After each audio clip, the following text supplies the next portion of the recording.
Romanos capítulo 9. Recordemos. Verdad digo en Cristo, no miento, y mi conciencia me da testimonio en el Espíritu Santo, que tengo gran tristeza y continuo dolor en mi corazón, porque deseara yo mismo ser anatema, separado de Cristo, por amor a mis hermanos, los que son mis parientes según la carne, que son israelitas, de los cuales son 1. La adopción, 2. La gloria, 3. El pacto, 4. La promulgación de la ley, 5. El culto. Y hoy iniciaremos con las promesas, que sería la sexta cosa. Las promesas acá están referidas al Mesías y a su llegada. Prometida inclusive aún desde Génesis 3:15, cuando se dice: y pondré enemistad entre ti y la mujer, y entre tu simiente y la simiente suya.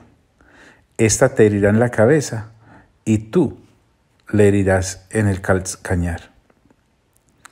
Entonces, recordemos que estamos mirando esa faceta del carácter de Dios como soberano que puede hacer lo que a Él le provoque, sin tener que justificar su conducta o darle explicaciones a nadie, porque además Él como creador, Él como soberano, no tiene por qué hacerlo. Y entre las cosas que ha hecho es elegir que los israelitas tuviesen estas 6 cosas con la de hoy que vamos a mirar. ¿Y por qué a ellos dirán los gentiles? Porque es Dios. ¿Y por qué a nosotros dirán los israelitas? Pues porque es Dios. Así, sencillamente por eso. Y efectivamente a los israelitas le han sido hechas las promesas sobre el Mesías. Recordemos en Deuteronomio 18:15, en esto sí no voy a gastar afán. Si usted lo tiene, lo siento. Profeta de en medio de ti, de tus hermanos, como yo, te levantará Jehová tu Dios. A Él oiréis.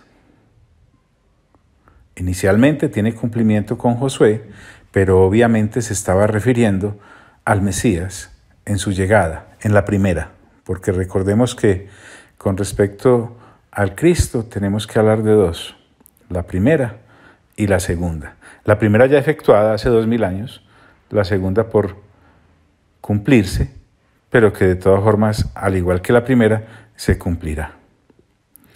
Es que mira si no, cada detallito, voy a ser ilustrativo, no exhaustivo, pero es que cada detalle acerca de la primera venida del Mesías fue anotado en el Antiguo Testamento para los israelitas. Mira, Salmo 22, versículo 1.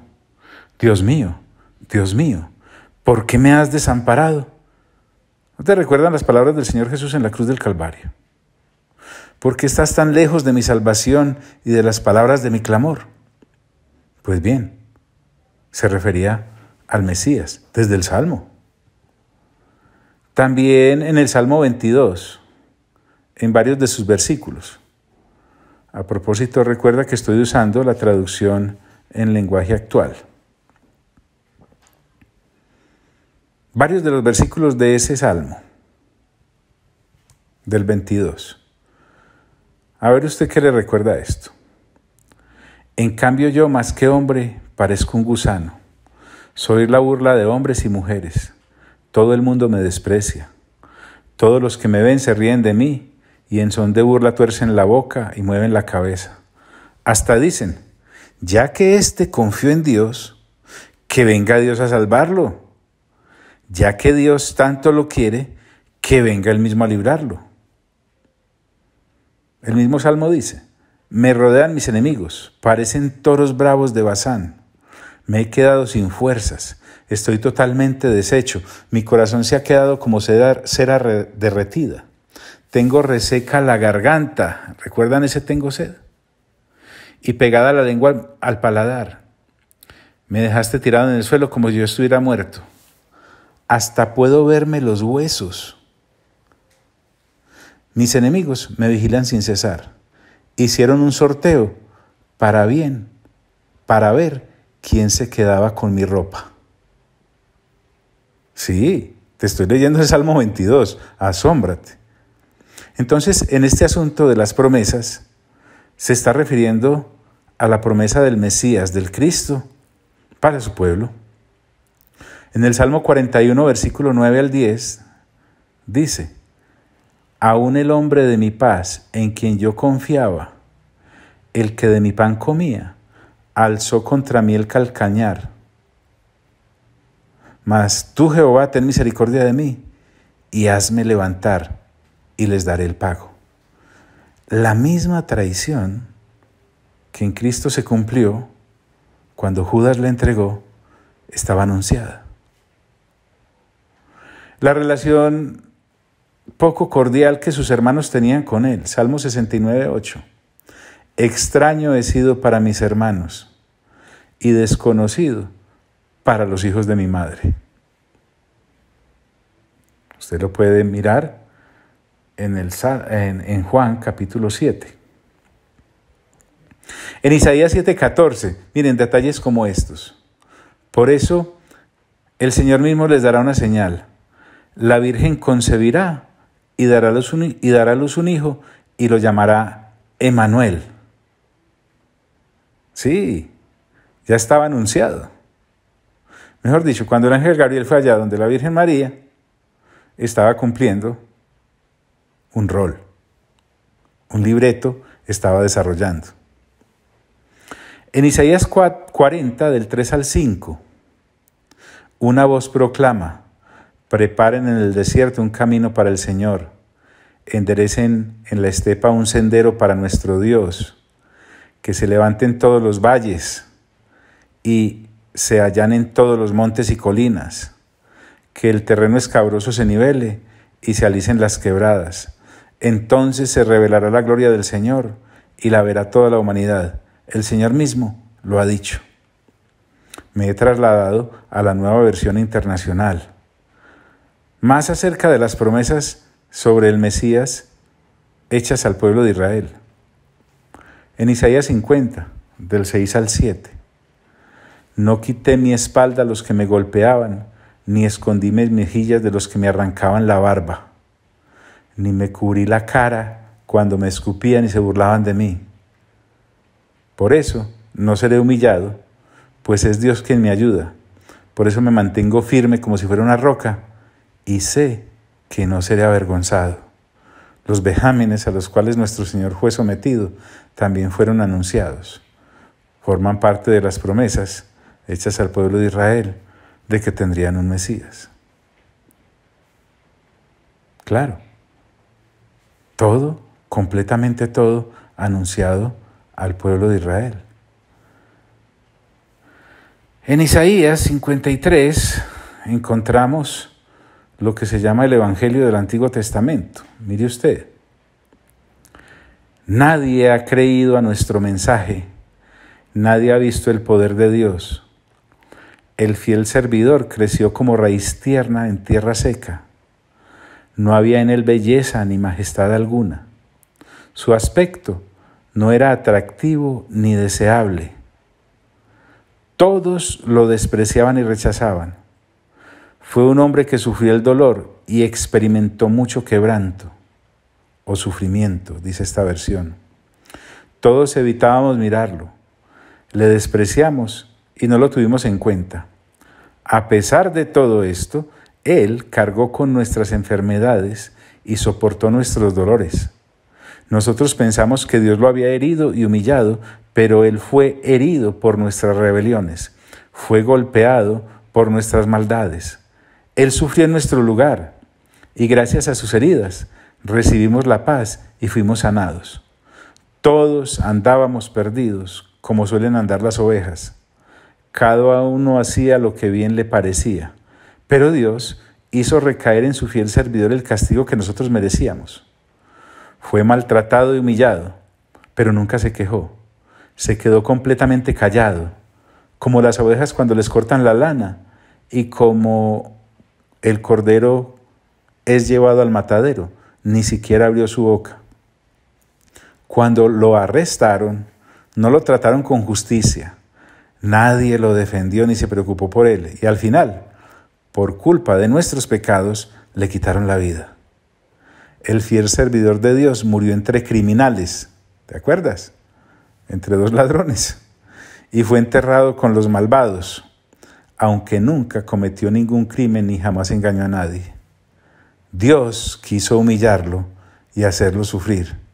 ¿Te acuerdas que hemos venido desarrollando los viernes con el Señor Jesús en el Evangelio de Lucas, que tenemos que aprender a ver en todo lo que nos sucede a Dios para que no nos amarguemos? Pues mira lo que dice acá. Dios quiso humillarlo y hacerlo sufrir, y el fiel servidor ofreció su vida como sacrificio por nosotros. Por eso, Él tendrá una vida muy larga, llegará a ver a sus descendientes y hará todo lo que Dios desea. Después de tanto sufrimiento, comprenderá el valor de obedecer a Dios. El fiel servidor, aunque inocente, fue considerado un criminal, pues cargó con los pecados de muchos para que ellos fueran perdonados, y dio su vida por los demás. Por eso Dios lo premiará con poder y con honor. Ahí volví a la TLA. Cosas tan pequeñas como estas, hablando acerca del Mesías venidero. Miqueas 5:2.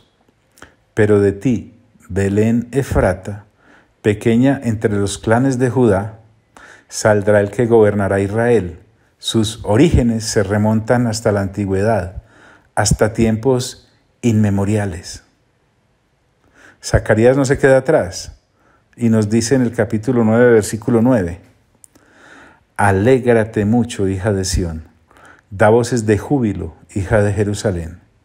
He aquí que tu rey vendrá a ti, justo y salvador, humilde y cabalgando sobre un asno, sobre un pollino, hijo de asna. Y Zacarías insiste, capítulo 13, versículo 7. Despierta espada contra mi pastor, contra el hombre en quien confío, afirma el Señor Todopoderoso. Hiere al pastor para que se dispersen las ovejas y vuelva yo mi mano contra los corderitos. ¿Recuerdas? Cuando huyeron todos, pues bien, hasta eso le fue anunciado al pueblo de Israel. ¿Y por qué? Pues porque es su pueblo. Punto. Ahí no hay nada más que hacer. Oseas es alguien que también habla acerca del asunto. Y en el capítulo 11, versículo 1, dice, desde que Israel era niño, yo lo amé. De Egipto llamé a mi hijo. Qué interesante. Hasta eso estuvo profetizado cuando el Señor tuvo que salir. ¿Por qué? Porque buscaban su vida. ¿Por qué? Porque querían matarlo. Entonces, las promesas también acerca del Mesías le fueron hechas al pueblo de Dios. ¿Y por qué? Porque Dios lo decidió así. John, ¿y por qué? Pues porque Dios es Dios. Entonces recordemos que de estos israelitas son 1, la adopción, 2, la gloria, 3, el pacto, 4, la promulgación de la ley, 5, el culto, 6, las promesas. Ahora, en el versículo 5, Pablo insiste y dice, de quienes son, 7, los patriarcas. Recordemos a qué patriarcas se refiere. Tomemos un pasaje en que son nombrados juntitos todos. En el capítulo 35 de Génesis, del versículo 22 en adelante, dice: estando ya establecido Israel en ese lugar, refiriéndose a Jacob, Rubén fue y se acostó con Bilhá, que era concubina de su padre. Y cuando éste lo supo, se enojó muchísimo. Y a continuación la lista de los patriarcas. Los hijos de Jacob fueron 12. Los que tuvo con Lía fueron Rubén, su hijo mayor, Simeón, Leví, Judá, Isaacar y Zabulón. Los que tuvo con Raquel fueron José y Benjamín. Los que tuvo con Bilhá, la esclava de Raquel, fueron Dan y Neftalí. Y los que tuvo con Zilpá, la esclava de Lía, fueron Gad y Aser. Estos fueron los hijos de Jacob que nacieron en Padán Aram. Bueno, ahí están los patriarcas a los cuales se refiere el apóstol Pablo, de que ellos también vinieron del pueblo de Israel. E insisto, ¿por qué? Porque Dios lo quiso así. Y ahora insiste Pablo diciendo: y de los cuales, según la carne, o sea, la parte humana, vino el Cristo, que sería la octava cosa.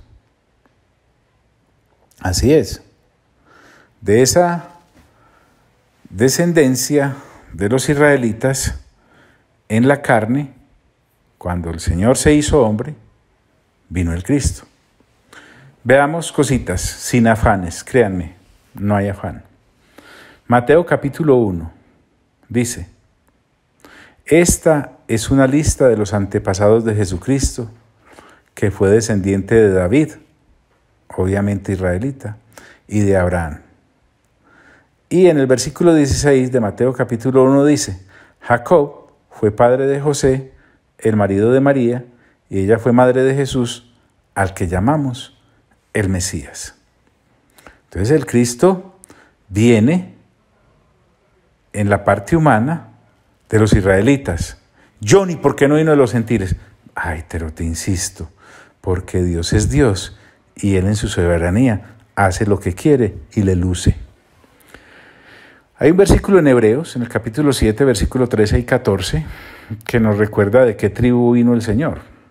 Dice: y nuestro Señor, de quien la Escritura dice esto, pertenece a otra tribu de Israel, de la cual no ha salido ningún sacerdote, porque es bien sabido que nuestro Señor vino de la tribu de Judá, y Moisés no dijo nada de esa tribu cuando habló del sacerdocio. O sea que nuestro Señor es de la tribu de Judá. Aún en Apocalipsis nos dice que el Señor es de la tribu de Judá. Capítulo 5, versículo 5. Pero uno de los ancianos me dijo: no llores más, pues el león de la tribu de Judá, el retoño de David, ha vencido y puede abrir el sello y romper sus 7 sellos. Recordemos que es el Cordero, el Señor Jesús. Bien. A todas estas recordemos que han transcurrido 2000 años desde que Pablo escribe esta carta. Él hace allí referencia y énfasis a la primera venida del Señor. Nosotros, al igual que él, en muchas de sus cartas, debemos anunciar no solo que ya vino la primera vez, y es importantísimo lo que te voy a decir, hay que anunciar que retorna. Y a eso quiero que le agreguemos estos versículos, recordándote que los pinitos del Evangelio, el ABC es la primera venida, pero las aguas profundas son su retorno. Así que nosotros le podemos hablar a la gente, claro, hay un Mesías que lo salva, pero también hay un Cristo reinante que retorna. No podemos perder eso de vista. No podemos quedarnos solo en evangelizar a las personas para que se salven. Hay que discipularlas para que esperen su retorno. Como no tengo afán, ahí voy. Promesas de ese retorno. En Juan capítulo 14, dice el mismo Señor Jesús: y después de irme y de prepararles un lugar, vendré otra vez para llevarlos conmigo, para que ustedes estén en el mismo lugar en donde yo voy a estar. En Hechos capítulo 1, versículo 10 y 11, nos habla Lucas: y mientras miraban fijamente al cielo, viendo cómo Jesús se alejaba, 2 hombres vestidos de blanco se aparecieron junto a ellos y les dijeron: Galileos, ¿por qué se han quedado mirando al cielo? Este mismo Jesús que estuvo entre ustedes y que ha sido llevado al cielo, óigalo pues, vendrá otra vez de la misma manera que lo han visto irse allá. Hechos capítulo 3, versículo 20 y 21. En su alocución, Pedro dice: y el Señor les mande tiempos de alivio, enviándoles a Jesús, a quien desde el principio había escogido como Mesías para ustedes. ¿Te das cuenta? En 2 versículos, la primera venida y la segunda. Ahí voy. Aunque por ahora Jesucristo debe permanecer en el cielo, hasta que Dios ponga en orden todas las cosas, como dijo por medio de sus santos profetas que vivieron en los tiempos antiguos. Maravilloso. Un pasaje muy conocido acerca del retorno. Primera de Tesalonicenses, capítulo 4, versículo 15 al 18. John, ¿y usted por qué lee tanto las Escrituras? Porque es mi deleite. Me saboreo leyéndola. Se me llena el alma, el espíritu, me llega hasta los mismos tuétanos. Tiemblo. Por esto les decimos a ustedes, como enseñanza del Señor, que nosotros, los que quedemos vivos hasta la venida del Señor, no nos adelantaremos a los que murieron, porque se oirá una voz de mando, la voz de un arcángel y el sonido de la trompeta de Dios, y el Señor mismo bajará del cielo, y los que murieron creyendo en Cristo resucitarán primero. Después, los que hayamos quedado vivos, seremos llevados juntamente con ellos en las nubes, para encontrarnos con el Señor en el aire, y así estaremos con el Señor para siempre. Anímense pues unos a otros con estas palabras. En Hebreos capítulo 9, versículo 28, hay uno pues que sí la saca del estadio en cuanto al retorno. Y otra vez te digo, en el mismo versículo, en uno solito, aparece la primera venida del Señor y también su retorno. Así también Cristo ha sido ofrecido en sacrificio una sola vez para quitar los pecados de muchos. Después aparecerá por segunda vez. Aquí estoy usando la versión Dios habla hoy. Dios habla hoy. Ya no en relación con el pecado, sino para salvar a los que lo esperan. Hay un capítulo magistral, un pasaje mejor, en Apocalipsis. Es el capítulo 19, versículo 11. Les leo algunos de allí. Dice Juan, en Revelaciones: vi el cielo abierto, y apareció un caballo blanco, y el que lo montaba se llamaba Fiel y Verdadero. Todos títulos del Señor. Porque con rectitud gobernaba y hacía la guerra. Sus ojos brillaban como llamas de fuego. Llevaba en la cabeza muchas coronas, el Cristo reinante, y tenía un nombre escrito que solamente él conocía. Iba vestido con ropa teñida de sangre, y su nombre era la Palabra de Dios. Lo seguían los ejércitos del cielo, vestidos de lino fino, blanco y limpio, y montados en caballos blancos. Le salía de la boca una espada afilada para herir con ella a las naciones. Los gobernará con cetro de hierro, y él mismo pisará las uvas para sacar el vino de la ira terrible del Dios Todopoderoso. En su manto y sobre su muslo lleva escrito este título: Rey de reyes y Señor de señores. Así es. Entonces, estas 8 cosas que vale la pena recordar, porque Pablo nos dice que los parientes suyos, según la carne, que son israelitas, de los cuales son 1, la adopción, 2, la gloria, 3, el pacto, 4, la promulgación, 5, el culto, 6, las promesas, 7, los patriarcas y 8, según la carne, el Cristo. Acerca de ese Cristo, dice el cual es Dios sobre todas las cosas. Oiga bien, Pablo no dice fue Dios, Pablo no dice será Dios, Pablo dice es Dios. Y cuando dices Dios es sobre todas las cosas.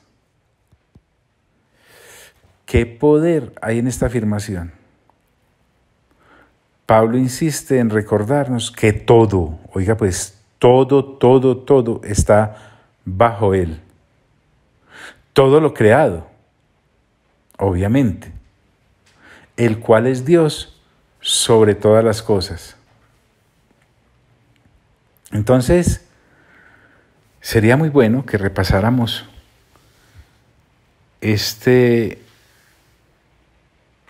excelente capítulo, por lo menos en lo que llevamos, para que nos afiancemos y recordemos, como hijos de Dios, como pueblo que ahora somos de Dios, que a Dios le plugó, a Él se le antojó, Él decidió que estas 8 cosas que acabamos de enumerar, estos 8 aspectos de su relación con la humanidad, a los israelitas como tal, como pueblo, como parientes de Pablo, les pertenecen. Y sinceramente, cuando uno lo ve y le parece maravilloso. ¿Por qué? Porque uno se da cuenta que qué explicaciones le va a pedir yo a Dios, como a razón de qué o qué. Y en este capítulo, eso nos quedará tan afianzado y tan firme en lo más profundo del alma, con razones muy válidas, porque vienen de Dios, y que no tenía por qué darnos, pero Dios en su misericordia permite que el Espíritu Santo a través de Pablo nos aumente el entendimiento. Bueno, amado Padre Celestial, a ti sea toda la gloria. Amado Señor Jesús, a ti sea toda la honra. Y amado Espíritu Santo, a ti sea todo el honor. Y a los 3, por los siglos, de los siglos, de los siglos. Amén.